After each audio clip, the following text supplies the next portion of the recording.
You don't lose control in a crisis. You lose it when you reach for your phone before your mind is awake. You lose it when you say, 5 more minutes. When you react to a message you should have ignored. When you let one small feeling dictate the rest of your day. It's never the big events that break you. It's the silent drift of small moments you stop noticing. This book is about taking them back, minute by minute, choice by choice. Because once you regain control of the smallest things, the glance, the thought, the breath, you take back command of your entire day. And when you command the day, life starts moving in the direction you choose. You think control is something grand, something displayed in the people who run companies, command armies, or speak on stages with unshakable confidence. But that kind of control begins somewhere far quieter. It begins in places no one sees. It begins in the moments you usually dismiss as meaningless. That's where you win or lose the day. Control starts when the alarm rings and your mind whispers for 5 more minutes. It starts when you open your phone before opening your eyes to light. It starts when you let one message decide your mood, one impulse decide your schedule, one distraction erase your focus. Every act of control you'll ever build begins right there, in seconds so small they seem forgettable. People wait for perfect timing, hoping for a dramatic turning point. But nobody changes in one decision. People change in thousands of tiny ones. Discipline is not a switch you flip. It's a muscle taught by repetition. Every micro moment trains it to respond or to react, to order your emotions or to obey them. When you break a promise to yourself, you build disbelief. The mind remembers every moment you say later and mean never. And every time you obey the smallest impulse, you reinforce the identity of someone who doesn't lead their own energy. But the reverse is also true. Every time you keep a small commitment, every time you act when comfort begs you not to, something shifts. Confidence grows, not because the task was huge, but because you proved you can direct yourself in small ways. The world loves to celebrate big success stories because they're easy to film, but they hide the hundreds of unseen minutes behind them, the hours someone sat in silence, finishing what others abandoned. The spotlight shows us a single result. Control lives in every moment before that result. If you want real control, start smaller than feels significant. Start with how you breathe when something irritates you. Start with how you place your feet when you walk into a room. Start with how you sit when you finally begin a task. Each of these moments sends a message to the brain. I am the one guiding this. When you decide to drink water before coffee, to make the bed before touching your phone, to finish the next sentence before checking a notification, you're practicing command, not perfection. Emotional regulation and mental toughness are not forged in crisis. They're built in these everyday negotiations. And the more precisely you handle small decisions, the more prepared you become for bigger storms. Think of a pilot learning to steady an aircraft. They don't wait for lightning to strike to learn composure. They practice control in clear skies. You do the same. The day is your cockpit. Your minutes are instruments. The turbulence is your emotion, irritation, impatience, distraction. Control begins by noticing the tilt before it becomes a spiral. In every situation, there exists a pause, the small gap between what happens and how you answer it. That gap is your life's leverage point. Most people never see it. They react too fast, lost in their own chemistry. But with practice, you can expand that gap. You can feel the first wave of irritation and decide not to speak. You can feel fear rise and choose to breathe through it rather than feed it. That's small control, and it's where maturity begins. Your progress is not blocked by lack of discipline. It's blocked by impatience. You want rapid transformation. The mind grows through quiet, repetitive training. Stand guard at the gates of the ordinary moments. Guard your transitions, from bed to morning, from task to break, from conversation to silence. Anytime you move from one state to another, attention can leak out. These leaks are tiny, but endless. The disciplined mind patches them one by one. The secret most overlooked is that control feels awkward at first because stillness feels unnatural. The modern world teaches stimulation, not stability. Every scroll, every alert says, react now. But when you reclaim those moments, when you slow down your response, you're not being lazy, you're training focus. You're unlearning reactivity and replacing it with deliberate presence. Ask yourself, how many minutes of your day belong to you? How many are owned by impulses, by habits, by environments built to pull you away from yourself? Taking those minutes back doesn't require confrontation, it requires awareness. Start counting them. If you waste 10 seconds deciding whether to start, decide faster. If you drift in the middle of work, catch the drift earlier.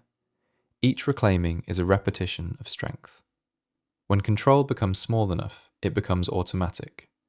Just as you don't consciously breathe or blink, a trained mind doesn't waste movement on indecision. The disciplined person is not constantly fighting desires. They've arranged life so that micro-decisions serve them by design. Order eliminates resistance. A tidy desk, a reachable checklist, a practiced morning rhythm. These aren't aesthetic choices.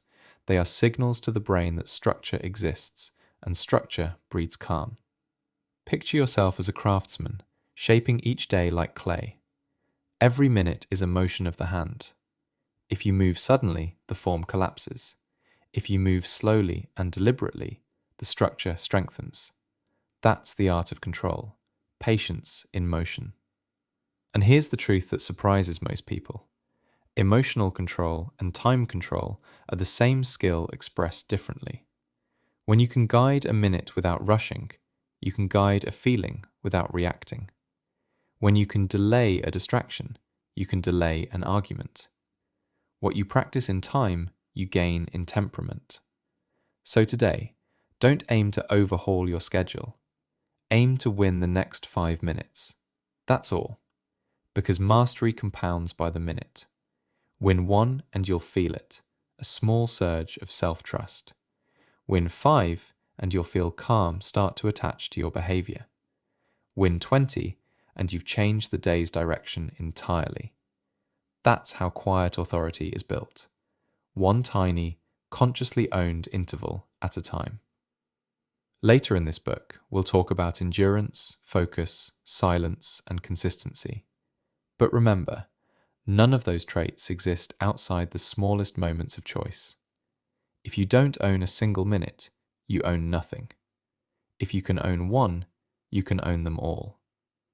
This chapter is your foundation. Command it. Take back the small things, the posture, the breath, the impatience, the next 5 seconds. That's where your composure lives. Control doesn't explode into existence. It accumulates unnoticed until one day people call you disciplined, unaware that what they're seeing is not strength. It's thousands of small choices, invisibly repeated. That's the quiet craftsmanship of self-command. And it always starts small. Chapter 2. Reclaim the first hour. Each morning is a negotiation between the part of you that wants comfort and the part that wants command. The first hour sets the terms of that deal. In that short window, before the world touches you, before the demands arrive, you either take ownership of the day or surrender it. Most people surrender without even noticing. They wake, reach, scroll, react, and the tone is set. An entire day begins under someone else's rhythm. Control never begins in the middle of chaos. It begins before chaos starts. That is why the first hour is sacred. It's not about productivity or checklists or posting a sunrise quote. It is about reclaiming your attention before anyone else claims it. The world competes for the first thought that enters your waking mind. Advertisements, messages, notifications, memories of tasks left undone. Every one of those signals trains the brain to react. Reclaiming the first hour means doing the opposite, training the brain to lead. Imagine waking up and letting silence arrive first. No noise, no input. Just the deliberate act of noticing you are awake. In that pause, you establish mental ownership. You tell the brain, I start the day, "The day does not start me." That is a psychological anchor. You can build control around that anchor. Breathing, stretching, journaling, walking, coffee and ritual, planning. But the anchor itself must come first. Most people underestimate the fragility of early consciousness. The mind in the morning is absorbent. It memorizes rhythm. If the first rhythm is hurry or stimulation, the rest of the day echoes it. Think of it like tuning an instrument. Strike the first note wrong, and every chord after carries that dissonance. Begin in calm authority, and the tone of composure carries forward naturally. The first hour is less about tasks and more about tempo. You decide whether your mind moves fast, slow, scattered, or precise. For some, the first act of control is delaying the phone. For others, it's writing down one sentence of intention. Today, I respond slowly. It doesn't matter what your ritual looks like. What matters is that it is yours. Consider the athlete who trains muscle memory before competition. They don't start under pressure. They start in practice, repeating the fundamentals thousands of times until precision feels automatic. Your morning is that practice session for your emotional and mental muscles. You are training how to handle stimulus, how to work with your thoughts rather than against them. Here's what most people forget. Discipline is not about effort alone. It's about architecture. The first hour is where you construct the architecture of control. If that hour is messy, reactive, unintentional, the rest of the day has to fight uphill to rebuild structure. Control built later in the day is damage repair. Control built in the morning is prevention. When you wake, you have a small battery of willpower that depletes as you make decisions. Every notification and distraction spends a charge. By creating a predictable, intentional first hour, you eliminate noise and spend less energy. It's not just calm, it's conservation. That stored energy later becomes the endurance you need for difficult work, unexpected stress, and emotional resistance. A calm first hour translates into more mental energy for the next 10. Ask yourself this simple question. Who do you become in the first hour? Reactive or deliberate? Do you grab your device out of habit, or do you give yourself one uninterrupted segment of solitude? The difference sounds small, but that single decision defines identity. A person who starts with noise belongs to the world. A person who starts with silence belongs to themselves. You may think there isn't enough time. There is. You don't need an elaborate routine. You need ownership. Ownership might look like sitting still for 3 breaths before stepping out of bed and saying to yourself, I decide. It might look like choosing to make the bed lightly and slowly, not for order, but for presence. It might look like drinking water with awareness, rather than scrolling while half awake. These are microscopic habits, but they signal to the subconscious that you are driving. Small control again, multiplied by time. The first hour also decides your emotional temperature. If you start in comparison, checking others, news, trends, your nervous system learns anxiety before breakfast. If you start in gratitude or neutral observation, your body relaxes, your brain opens its problem-solving capacity, and your reactions slow down for the rest of the day. Calm in the morning pays dividends at noon. Mental toughness doesn't happen by resisting difficulty alone. It happens by preparing your mental environment. The first hour is where you reinforce composure through intentional friction. You might choose a cold shower, an early workout, or 10 minutes of reading something challenging.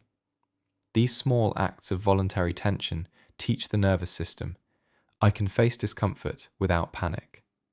That training makes you stronger in real-world stress.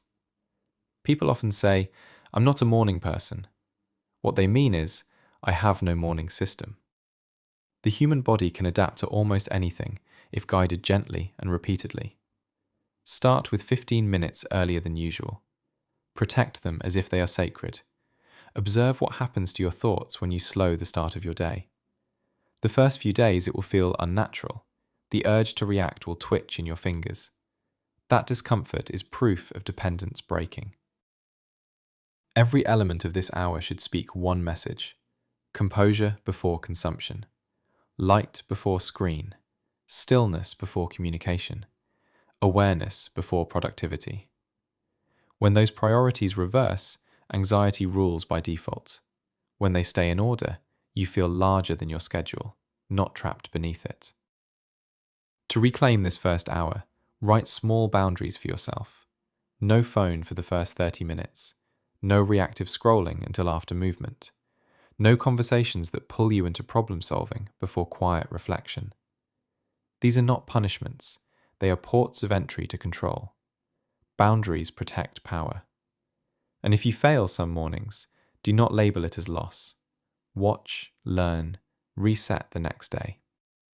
The point of discipline is repetition, not perfection. Simply noticing how quickly your mind craves stimulation is awareness. Awareness is the first signal of control returning. Keep practicing. The first hour is like clay. Some mornings you shape it skillfully, some mornings it collapses. But the more you practice shaping, the steadier your hands become. There will be people who tell you this is too strict, that life should be spontaneous. They misunderstand structure. True spontaneity comes from capacity, and capacity is built through calm preparation. The more ordered your entry into the day, the freer you are within it. Without preparation, every demand feels like chaos. With preparation, every demand feels like a choice. The first hour can become your reset button. Before you meet anyone, before you read the news, before you earn or perform, you meet yourself. You calibrate. You remind the mind, I respond, I don't react. That single reminder rewires neural pathways over time. In psychology, this is called preloading cognition, deciding in advance which mental scripts you'll follow. You set the code each morning, and the day runs according to that code. So choose your code deliberately. If your first hour says haste, the day accelerates until something breaks. If your first hour says calm, the day bends to that rhythm. Even when interruptions arrive, your baseline remains stable. Mental toughness is nothing more than consistency of baseline under pressure, and the baseline forms here, at the first light of day. Reclaiming your first hour is not an act of luxury. It's an act of survival for a distracted mind. The world becomes louder each year. Attention is currency. The first hour is the only safe where that currency can be stored before spending it. Defend it completely. Treat it as untouchable. Do not start the day on borrowed attention. Tomorrow morning, when the alarm sounds, pause before moving. Before eyes, before phone, before world. Breathe. Remind yourself quietly, this hour is mine. Then prove it by how you move, by what you choose, by the rhythm you set. Once that rhythm belongs to you, the rest of the day follows your beat, not the world's. That is how you reclaim calm. That is how you build subtle mental toughness, hour by hour.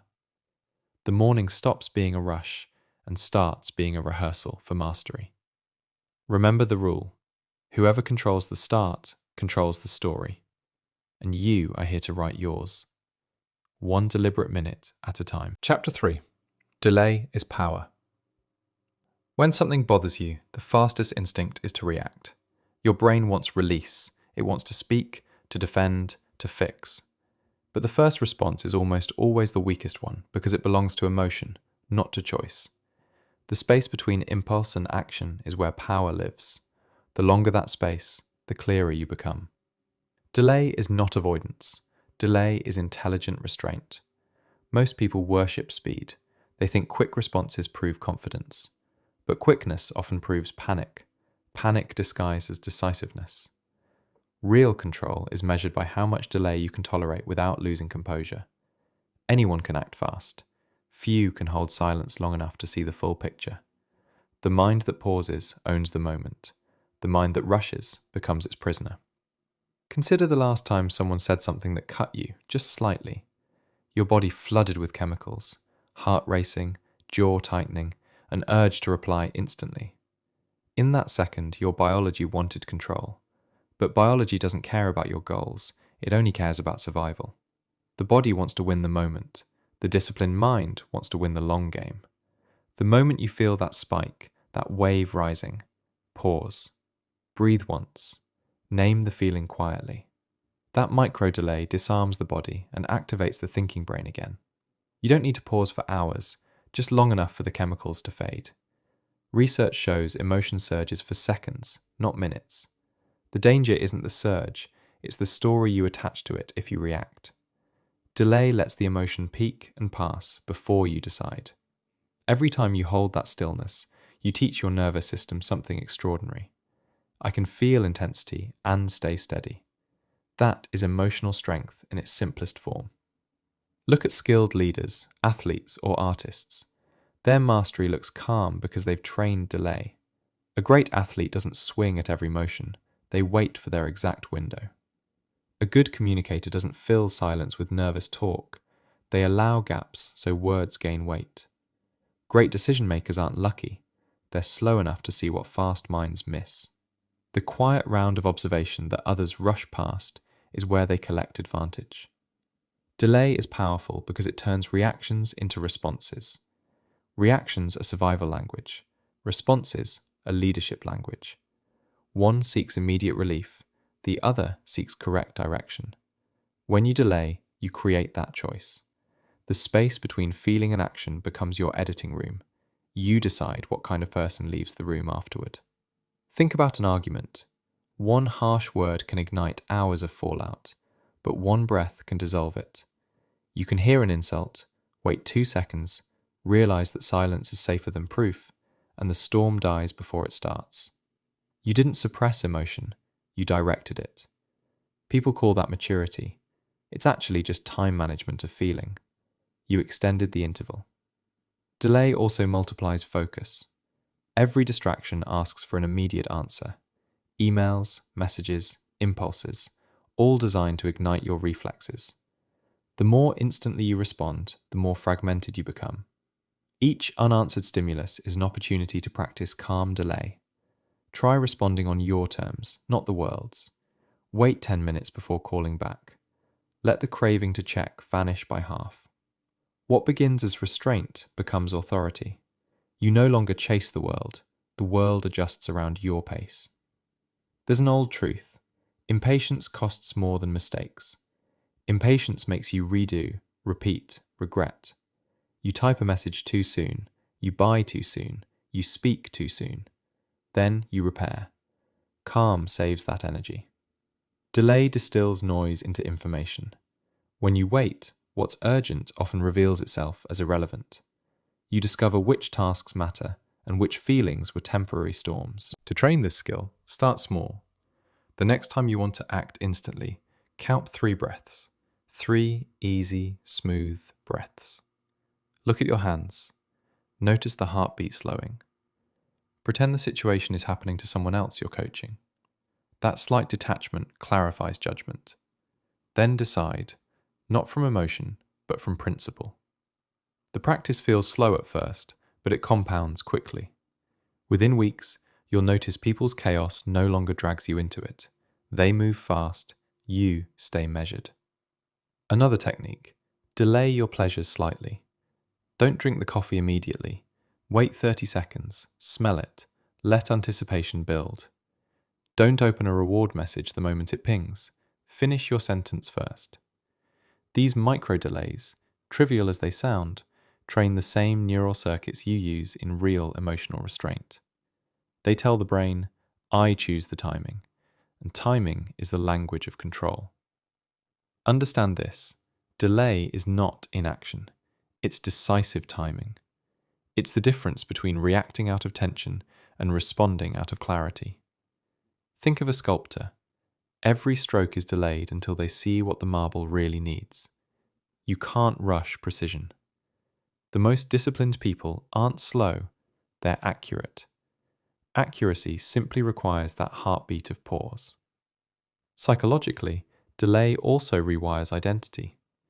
Each time you resist instant relief, you gather evidence that you can lead yourself under pressure. That evidence becomes self-trust, and self-trust becomes confidence.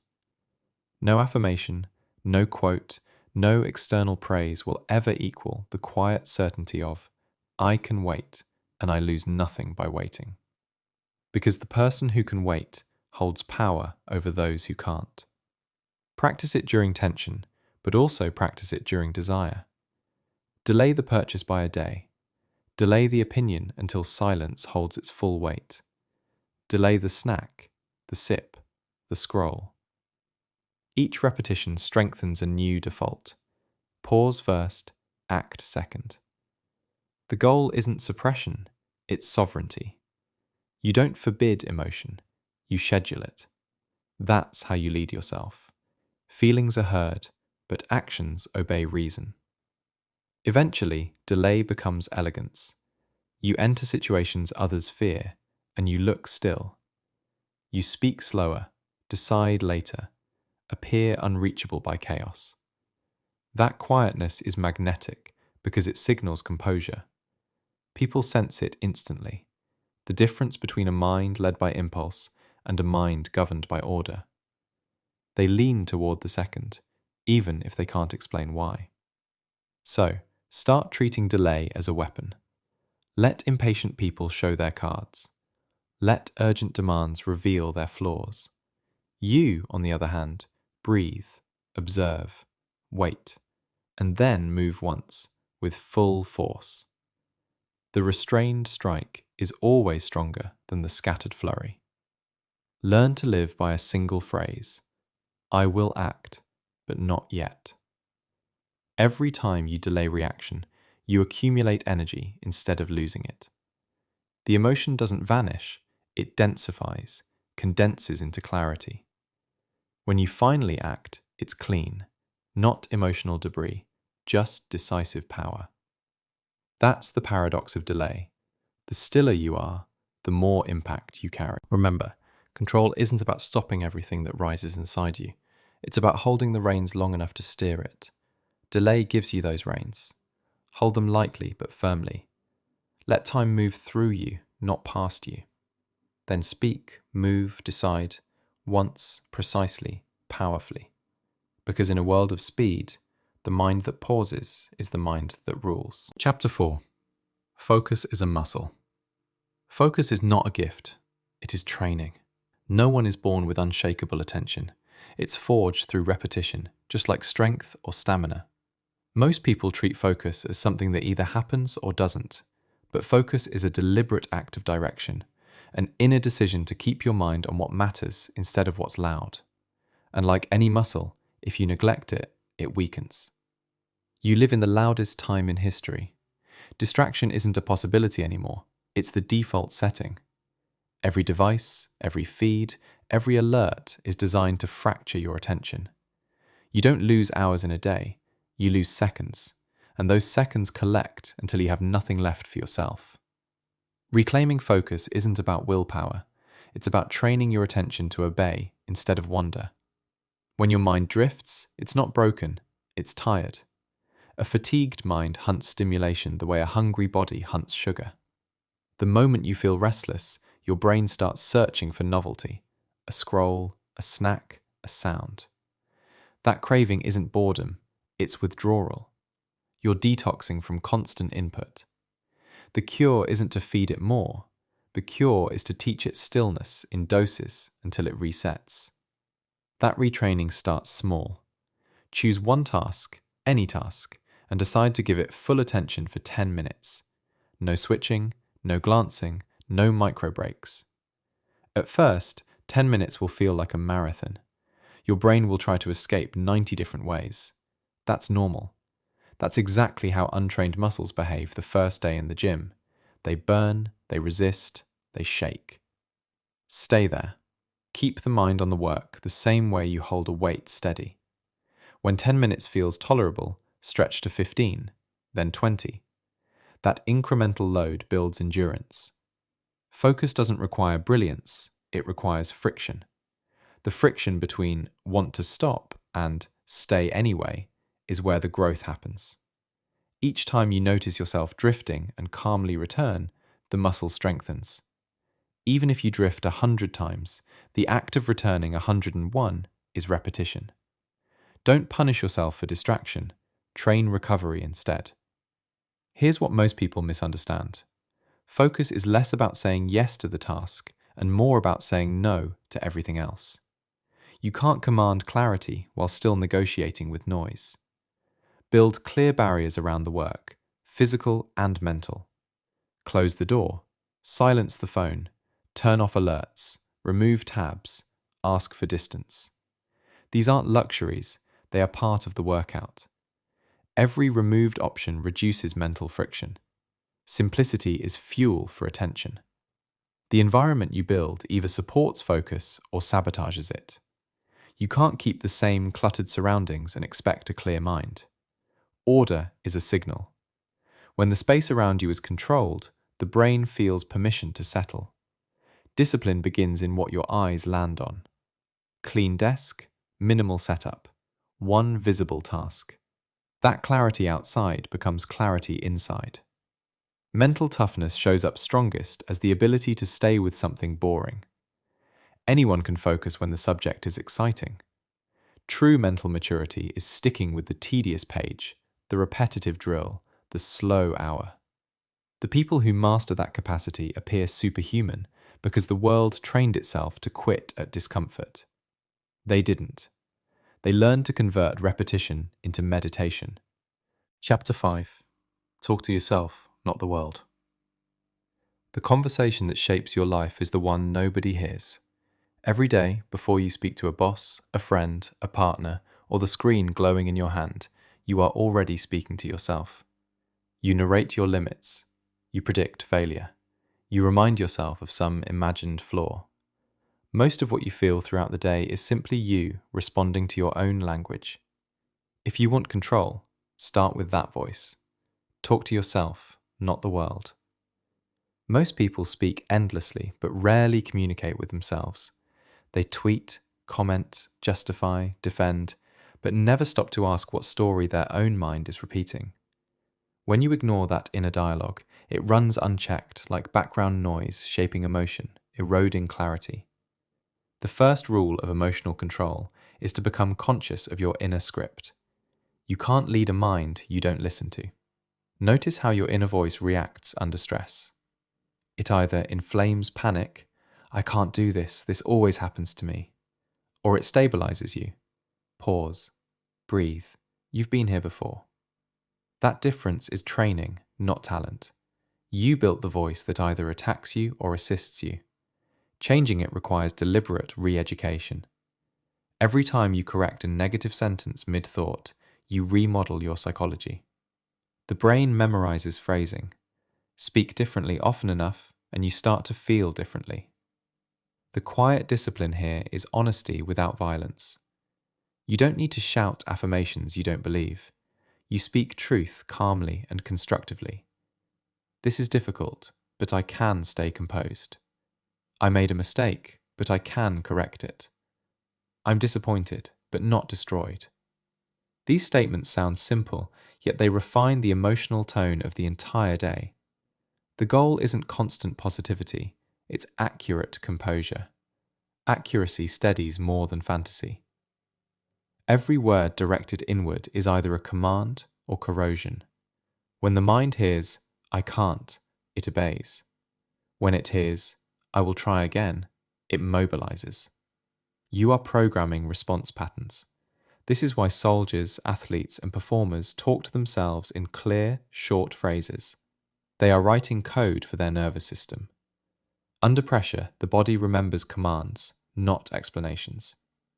Social media has trained everyone to broadcast feelings. The problem is that external validation rarely fixes internal disarray. When you keep telling the world how you feel, you rarely listen to what those feelings want to teach you. Quiet discipline means debating with yourself before you display anything. The dialogue becomes internal refinement, not public rehearsal. You develop a relationship with your thoughts that no longer depends on witnesses. That's independence of identity. Think of language like an operating manual. If you fill it with excuses, the system underperforms. Tighten the phrasing and performance improves. Replace I'm overwhelmed with I'm choosing too many inputs. Replace "they made me angry" with "I allowed their words in." Replace "I can't focus" with "I haven't created space for focus yet." Subtle edits change ownership. Ownership changes power. Start observing your vocabulary about time, pressure, and effort. Do you describe the day as crazy, non-stop, impossible? Those adjectives become mental weather patterns. Soon you breathe panic without realizing it. Swap them for neutral accuracy. Busy, dense, full. You still respect reality, but you remove drama. A calm storyteller leads a calm life. You can practice this anywhere. The next time you struggle, pause and narrate what's happening as if guiding someone else. Here is frustration. Here is the urge to quit. Here is where control begins. By naming experiences this way, you separate the observer from the emotion. That gap is mastery. Emotion shrinks when described in measured language.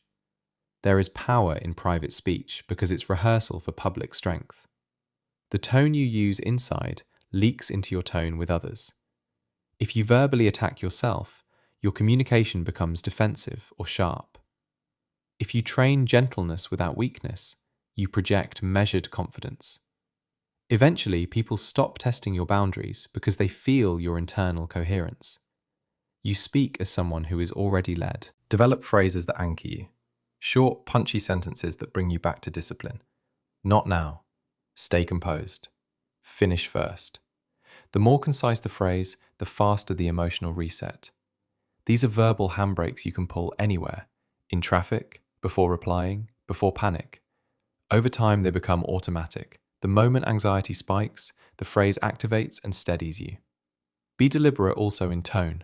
How you speak to yourself matters as much as the words. A harsh tone builds resistance. A steady one builds trust. You can't bully the mind into obedience forever. You must guide it. Think coach, not critic. The critic drains. The coach directs. Imagine the most composed version of yourself sitting across from you. How would they talk to you right now? Imitate that voice until it becomes yours. Mentally strong people are not born calm. They borrow the voice of calm until it merges. You can craft that identity through speech. Here's another truth. Silence is also self-talk. Not all inner dialogue is words. Sometimes it's the absence of them. When you choose not to fill quiet moments, you give intuition room to surface. That silence is the mind sorting your emotions in the background. Don't rush to cover it. 10 seconds of mental quiet each hour repairs more balance than another motivational quote ever could. Training this level of awareness takes patience. You'll catch yourself mid-complaint or mid-excuse dozens of times a day. Each interception is progress. Each adjustment is one repetition in mental control. Over weeks, your baseline tone changes. You'll hear yourself thinking slower, using fewer extremes, functioning with cleaner sentences. This isn't personality change, it's cognitive conditioning. Eventually, the external world begins to match your inner tone. Chaos around you feels less personal because your language no longer invites it in. Even conflict softens. You can hear criticism without needing to defend or retaliate because your private dialogue already resolved insecurity. You stop explaining yourself so much. You start listening more. Quiet confidence grows in the space left behind. Talking to yourself is the purest form of leadership, leading one voice through another. The goal is not to silence the inner critic completely, but to retrain it into a strategist. Let it highlight risk, but never dominance. Feed it with clear directives, measured words, and neutral observation. Over time, it becomes your ally, the internal commander that keeps you balanced when the outer world turns frantic. When your inner language is disciplined, outer circumstances lose power. You no longer live by emotional broadcast, you live by private navigation. Each morning, begin with a sentence spoken softly to yourself. Today, I will conduct my thoughts like a leader. Then spend the day proving it with tone and timing. Remember, mastery doesn't sound loud. It sounds certain. Talk to yourself until certainty becomes your natural accent. Then you won't need to convince the world of anything. The steadiness in your words will speak louder than any noise around you. Chapter 6. Silence is strategy. Powerful people are not loud, they are deliberate. You can feel their gravity before they speak. Their silence carries weight because behind that stillness lies control of emotion, timing, and energy. Most people fear silence. They scramble to fill it with noise because quiet reveals truth, insecurity, impatience, and need for approval. But silence, when chosen, is not emptiness, it is strategy. It is presence without performance. In every interaction, silence has a function. The pause before response disarms chaos. The stillness during conflict exposes other people's lack of balance. The withheld statement lets you observe instead of signal weakness. When you stop competing to be heard, you start watching patterns.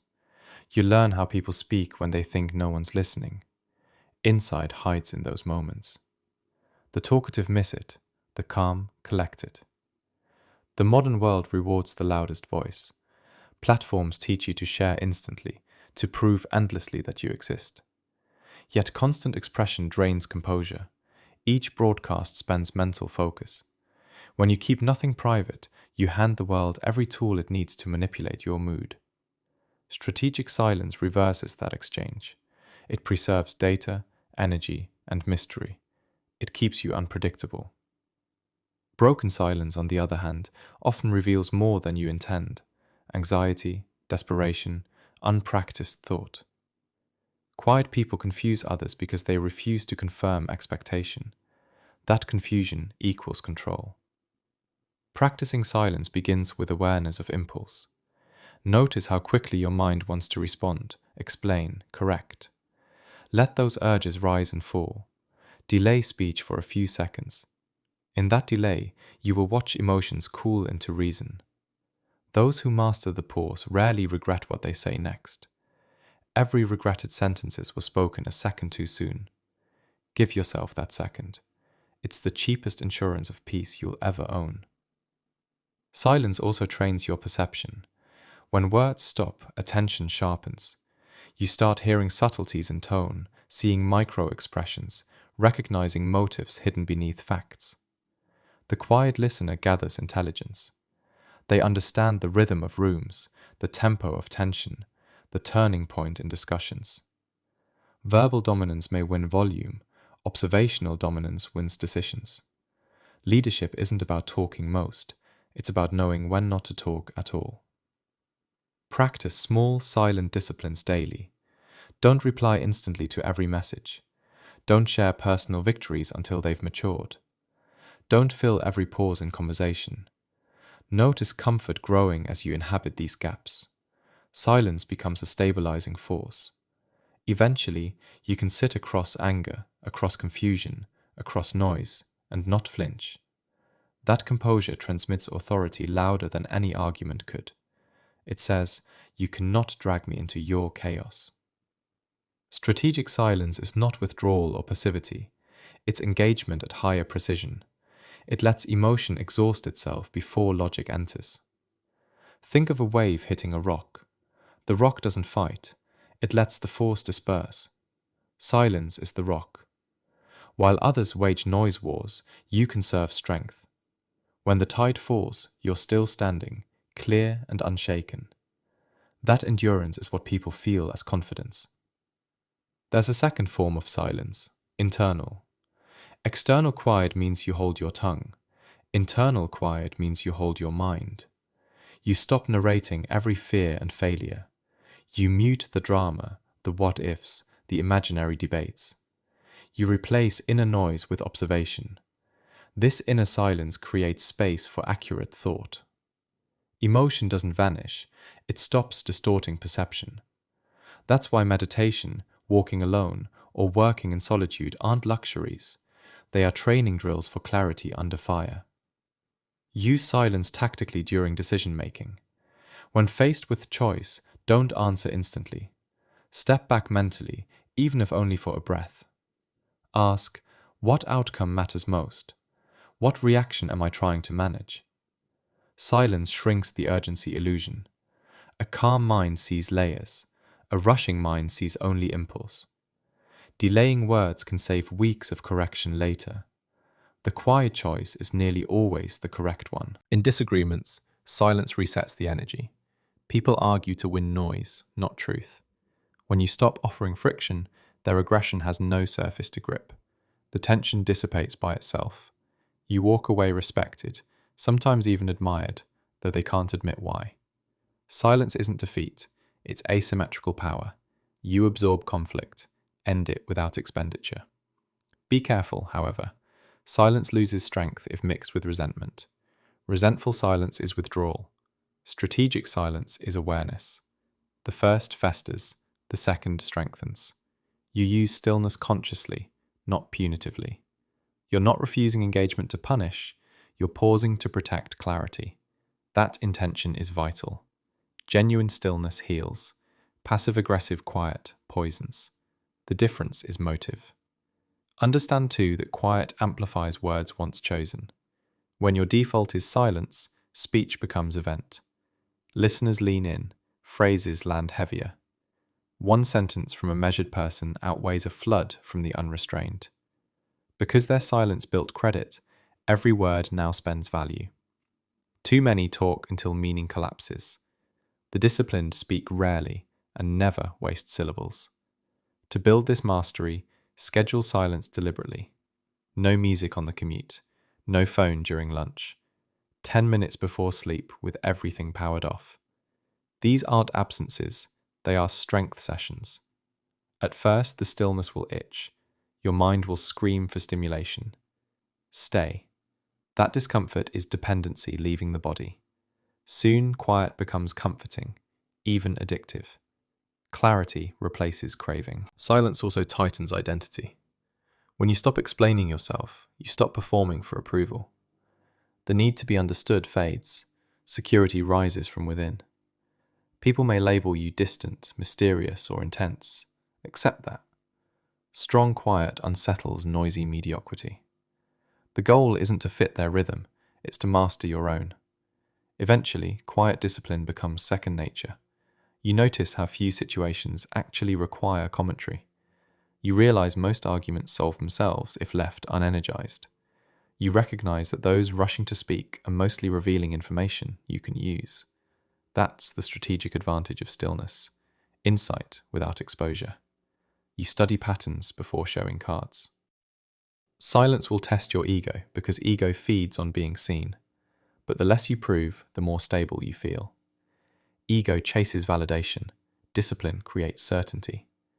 Real power doesn't broadcast, it radiates. When you can walk into a room, say little, observe deeply, and leave with understanding others missed, you are operating on a higher channel of control. Remember this formula. Pause gives perspective. Perspective gives precision. Precision gives power. Lose the pause, lose everything downstream. Every quiet moment you choose is a rep in emotional strength training. Each deliberate silence protects your focus from leakage. So practice it today. Let someone else rush to fill the air. Let conversations breathe. Let your next action form in stillness instead of pressure. Words will return when they're fully sharpened. Until then, stay composed. Learn to value the sound that comes after silence. That's usually clarity arriving. Silence equals energy held in reserve.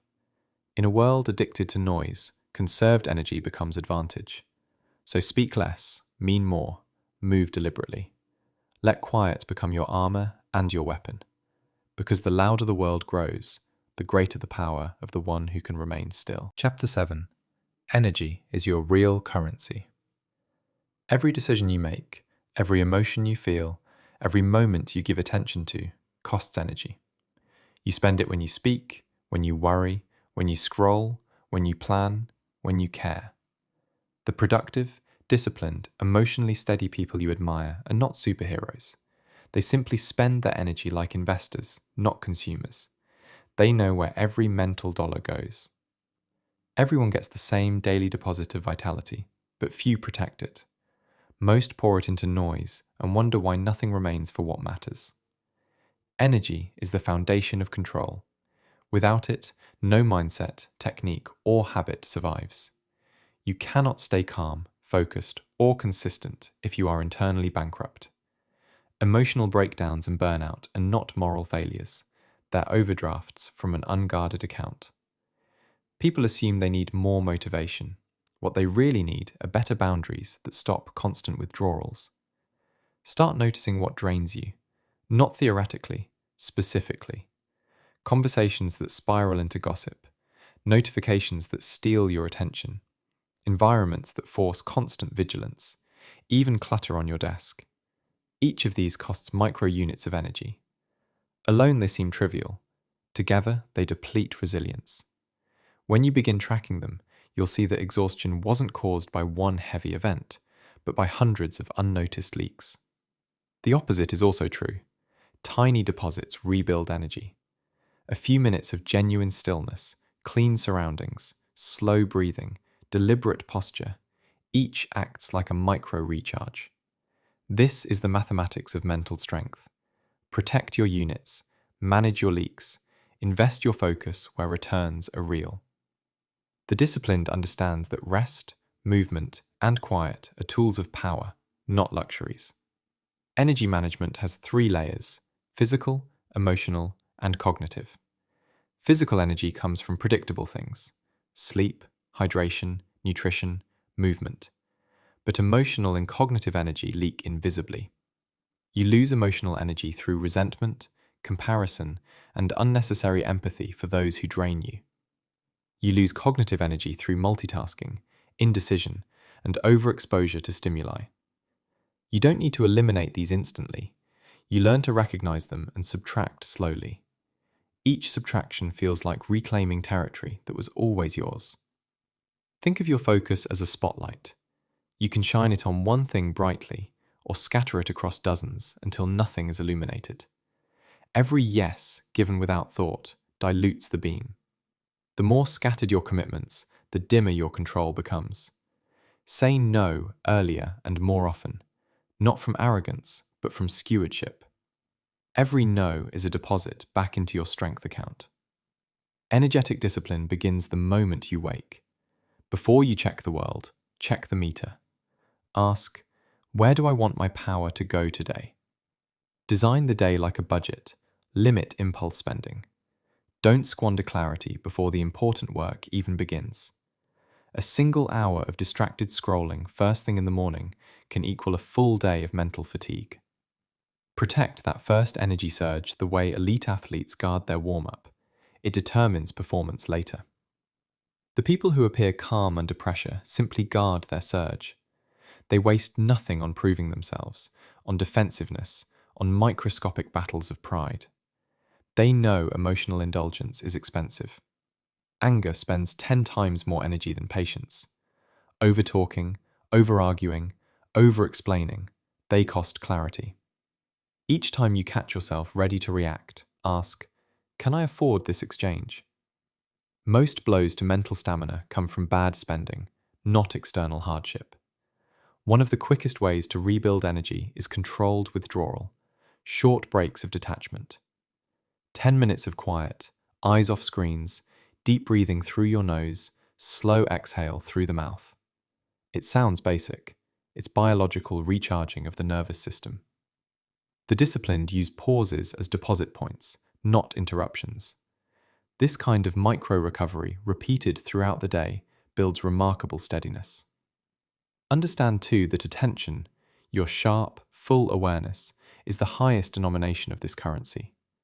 Where attention goes, energy flows. Where energy flows, identity grows. Guard it with defensive precision. Empty entertainment, endless debates, constant emotional empathy for everyone. These sound harmless, but slowly deplete the account that should fund your growth. You don't have to stop caring. You have to care intentionally. Minimalism for the mind means spending selectively, not frugally. You become generous with projects that align with purpose, stingy with distraction, ruthless with chaos. Quality over quantity applies not only to possessions, but to attention. Fewer genuine connections, fewer goals pursued deeply. Each trades wide noise for narrow power. Start keeping a running internal audit. At the end of each day, ask, where did my strongest hours go? Did they buy peace, progress, understanding, or did they evaporate in reaction? This reflection builds awareness faster than any productivity system. Once you recognize patterns of loss, you begin adjusting instinctively. You look at situations not as good or bad, but as net gain or net drain. That single shift turns emotional turbulence into simple economics. Conservation doesn't mean lifelessness. You're not hoarding energy, you're directing it. When you stop bleeding strength in every direction, your actions start to carry momentum. What used to require effort begins to feel effortless, because power once wasted is now consolidated. You focus longer, speak shorter, rest deeper. People ask where your intensity comes from. The answer: you stopped leaking. Even your boundaries are energetic filters. Saying, "No thank you," quickly keeps exchanges clean. Over-explaining drags you back into others' energy fields. Practice leaving conversations without residue. No guilt, no defensiveness, just closure. Polite clarity saves hours of inner negotiation. Quiet minds come from concise words. Remember that not all energy drains happen outside you. Many occur inside. Worry, rumination, regret. They are internal thieves. They borrow energy that never returns. When those loops start, interrupt them with physical grounding. Stand, stretch, breathe, move. Pull energy back from thought into body. The present moment is always the lowest cost place to exist. Past and future carry premiums you can't afford daily. There is also the energetic cost of pretending. Pretending to care when you don't. Pretending to be fine when you're empty. Every false performance consumes more than honesty ever will. The disciplined seek alignment, outer action matching inner truth. That unity conserves massive power because there is no friction between what you feel and what you present. Think of life like training in efficient motion. Wasteful motion exhausts even strong athletes. Smooth motion allows endurance. The same applies to your internal mechanics. Remove the jerky starts, the emotional overreactions, the toggling between guilt and confidence. Simplify. Flow. This isn't soft philosophy, it's performance physiology. When you control energy, you naturally control time. Tasks shrink because focus expands. Stress lowers because options narrow to what matters. People misinterpret calm as luck, but calm is efficient use of finite power. Anxiety is wasted energy rehearsing failure. Cloak yourself in economy of effort. Talk once. Decide once. Feel once. Move on. Every morning you receive a full account. Every night, balance goes to zero. You cannot save yesterday's energy, only learn to allocate tomorrow's better. That realization turns each day into practice, not punishment. Each day you budget better, fewer things control you. So, begin treating energy like currency. Track it, invest it, protect it, multiply it. Let go of debt disguised as obligation. Let silence compound interest. Let focused action earn returns. In the economy of discipline, energy is wealth, and the wealthy are those who spend it wisely. Chapter 8. Self-command over self-talk. Most people live in negotiation with themselves. Every goal is debated, every plan is questioned, every step forward is followed by a private argument. The mind suggests, the emotion protests, and the body waits for permission that never comes. This endless internal debate wastes more energy than failure ever will. The disciplined learn a different skill, self-command. When they decide, the conversation ends. When they speak to themselves, they give orders, not opinions. Self-command is not cruelty or suppression. It's leadership between your conscious and unconscious minds. Your conscious mind decides direction. Your unconscious executes. Without command, the two work against each other, like a rider pulling one way and a horse resisting the pull. The ride becomes chaos. Command unifies them into motion. Every morning you issue clear directives. We rise now. We train now. We focus now. The power is in brevity, short, definite instructions that leave no room for negotiation. Self-talk, in contrast, is commentary. It's fine for reflection, but disastrous for momentum. The moment you start discussing with yourself whether to act, you're inviting resistance to design excuses. The brain loves delay dressed as analysis. Maybe later. I'll start after lunch. I need to feel ready. Those sentences dismantle momentum, molecule by molecule. Discipline isn't glamorous. It's the decision made before debate starts. The people you call consistent aren't super motivated. They're simply obedient to their own commands. They've trained their inner voice to sound like a commander, not a committee. This obedience doesn't make them robots. It frees them from negotiation fatigue. They no longer waste minutes persuading themselves to do what they already decided mattered. They act, evaluate later, and adjust through data, not emotion. Begin this transformation by listening to your current language. Note how often you bargain, how often you soften directives. I'll try. I should. I guess I can. Those phrases keep you passive because they sound optional. Replace them with statements that close the door. I will. Now. Done. Your nervous system responds instinctively to tone. A firm, calm declaration triggers a physiological shift. You straighten posture, steady breathing, sharpen presence. Words become switches. You can experience this in small drills. Set a timer and say, begin. Work until it buzzes. Do not narrate. Do not check feeling. When the time ends, say, stop. This ritual of simple instruction recalibrates control. Over time, you no longer require emotion to move. Movement becomes default. Emotion follows action rather than guiding it. That's command. Command requires respect, not aggression. Talking to yourself like a tyrant drains energy the same way begging does. You're aiming for precision, not punishment. The voice of command is clean, few words, zero drama. It's the mental equivalent of military clarity. Stand, focus, execute, recover. The tone carries calm authority, neither noisy nor harsh. It directs the system rather than wrestling it. Emotional control emerges naturally from this tone. When the voice in your head is decisive, emotion loses leverage. Frustration whispers, "This is too hard," and the commanding mind answers, "Continue," without animosity. Fear says, "What if you fail?" and command says, "Proceed anyway." The dialogue ends. Every second you save by not engaging doubt strengthens confidence. Speed of decision, not intensity of motivation, builds the disciplined identity. Notice how external commands work on you. When a respected coach or leader gives a directive, you move quickly, less emotionally. The respect silences hesitation. When you speak to yourself with that same respect, you bypass resistance the same way. You become both commander and soldier.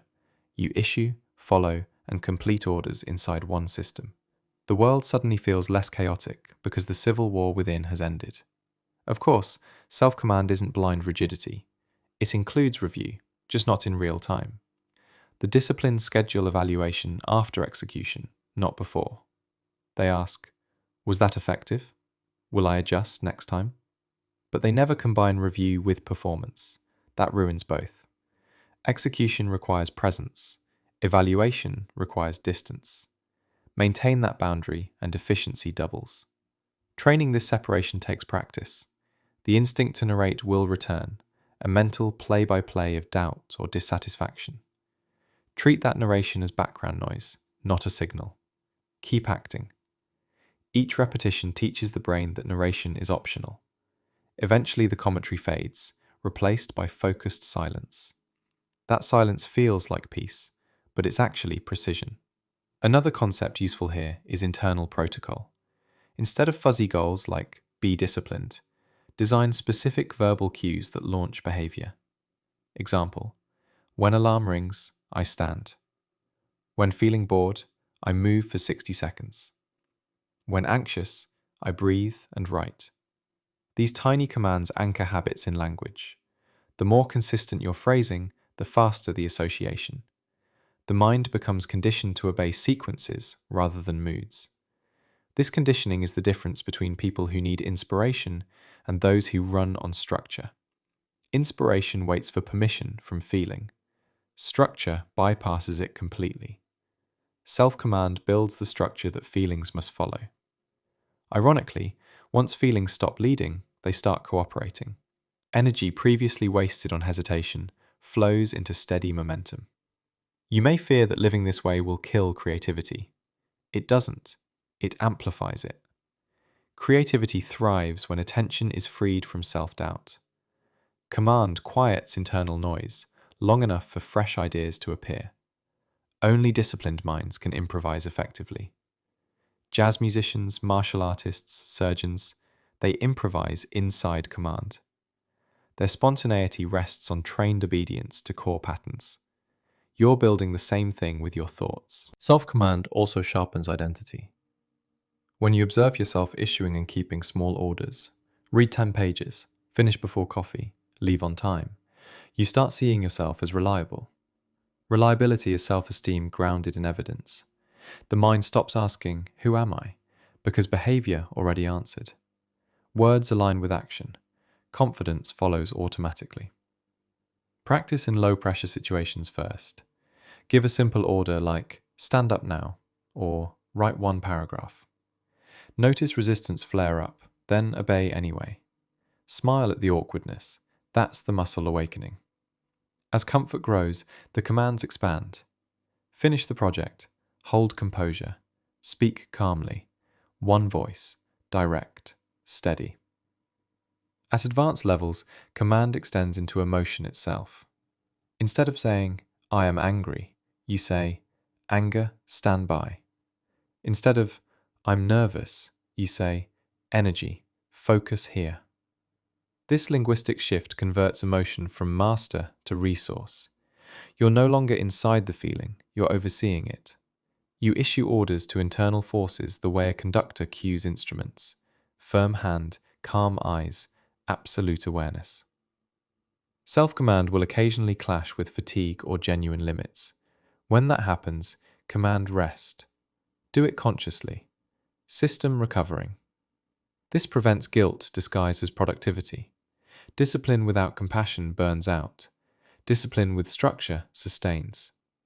The command voice manages both effort and recovery with equal authority. Eventually, this practice builds a new inner atmosphere. Fewer debates, shorter doubt phases, smoother transitions between intention and action. You move through tasks like water flowing along a channel already carved. The world feels cooperative, not because it changed, but because you stopped arguing with yourself every step. This is self-leadership in its purest form. Clarity spoken as command. Every directive you keep strengthens self-trust. Every kept command shrinks hesitation. And soon one truth becomes obvious. You don't need to conquer the world when you can command your own mind. Because once you give yourself an order, and you actually follow it, you realize control was never something to chase. It was something to enforce, quietly, consistently, from within. Even the strongest mind loses control sometimes. Focus slips, emotions spike, patience cracks. That's not failure, it's biology. The disciplined don't avoid those moments, they recover faster. Their secret is a system, not motivation. They use a simple, repeatable method to restore clarity whenever chaos invades. That system is the mental reset loop. Reset, refocus, reclaim. It sounds small, and it is, but that's what makes it powerful. A process simple enough to remember is simple enough to use in pressure. Control collapses in seconds. A message arrives, a delay happens, someone's tone triggers old anger, fatigue turns to resentment. Your mind floods with noise and emotion tries to take the wheel. The loop begins the instant you notice that shift. The key word is notice. Awareness always precedes recovery. Without awareness, you drown unconsciously. With awareness, you can respond deliberately. Reset means interrupting the physiological reaction before it writes your behavior. Every surge of stress or distraction is accompanied by a physical signature: tension in shoulders, shallow breath, rapid thoughts. The first move is to stop the motion long enough to reset the body. Exhale slowly through the mouth. Unclench the jaw. Drop the shoulders. Feel weight in your feet. These micro-actions signal safety to the nervous system and stop cortisol from spiraling. In those few seconds, your brain regains access to reason. Resetting doesn't erase tension, it separates you from it. You become observer, not participant. Say quietly to yourself, I am resetting. This does not own me. The phrase marks a boundary. Emotion remains in the background, but you no longer live inside it. Most people skip this step and address the problem while still inflamed, which guarantees poor judgment. The reset buys distance, a pause between trigger and action. Once reset, you move to refocus. That means directing attention toward one controllable piece of the situation. Chaos always looks infinite until you narrow it. Ask, what's the smallest next right action? Maybe it's one email, one conversation, one decision, one breath. Choose something you can finish, not something that depends on others. Finishing a small action rebuilds agency, the belief that you can influence outcome. Agency shrinks anxiety faster than any reassurance. During refocus, refuse to multitask. Multitasking intention is self-sabotage. Your attention fragments and nothing completes. The disciplined channel everything into a single stream. This task, this minute, this breath. The world can wait. Creating micro-order while the world feels messy recenters identity. You prove to yourself that calm is portable. It's not an environment, it's a skill. The third step, reclaim, is about ownership. After you reset the body and refocus the mind, you reclaim emotional direction. You decide how you will interpret what just happened. You rewrite the story immediately. That meeting didn't defeat me, it trained me. That delay isn't punishment, it's pacing. That chaos didn't expose weakness, it revealed what needs reinforcement. Reframing this way transforms exhaustion into data. You can study data, you can't study drama. Reclaiming also involves a short internal statement of leadership, something like, I steer the narrative now. It may feel mechanical at first, but repetition forges belief. The story you choose becomes the memory you keep. Left unclaimed, every stressful moment leaves behind residue. Reclaimed, it becomes experience. The loop closes here. You transformed reaction into resource. Use the loop universally, big or small. The same process works for missing a deadline or burning toast. The brain doesn't rate events by importance. It reacts to perceived loss of control. Every quick reset builds resilience equity. Soon, things that used to derail you for a day barely dent an hour. To embed the loop, train it in daily micro moments. When something minor irritates you, the wrong song, slow traffic, a dropped item, run the sequence aloud or in thought. Reset, refocus, reclaim. Breathe. Pick the next action deliberately. Label the win. Recovered. These tiny drills wire the pattern so deeply that when a major problem hits, your nervous system runs the code automatically. That's the real definition of composure. Trained responses faster than panic. Add a fourth optional phase if needed. Review. After the episode passes, briefly examine what triggered loss of control and how quickly you recovered. Don't moralize. Treat it as a timing metric. How many seconds from spike to steady? Shrink that number over time. This keeps discipline measurable rather than emotional. The loop also prevents burnout. People think exhaustion comes from workload. It mostly comes from cognitive residue, unfinished mental loops left open after stress. The reset loop closes them. Each completion releases tension instead of storing it. Emotional residue becomes momentum for improvement, not clutter for regret. When mastered, this entire recentering can happen in less than a minute. 3 slow breaths, 1 clear question, 1 reframing sentence. That's all. You'll know it's working when you start craving the reset instead of resisting it. The mind begins to treat calm like home base. Safe, efficient, familiar. Stress becomes a visitor that leaves quickly.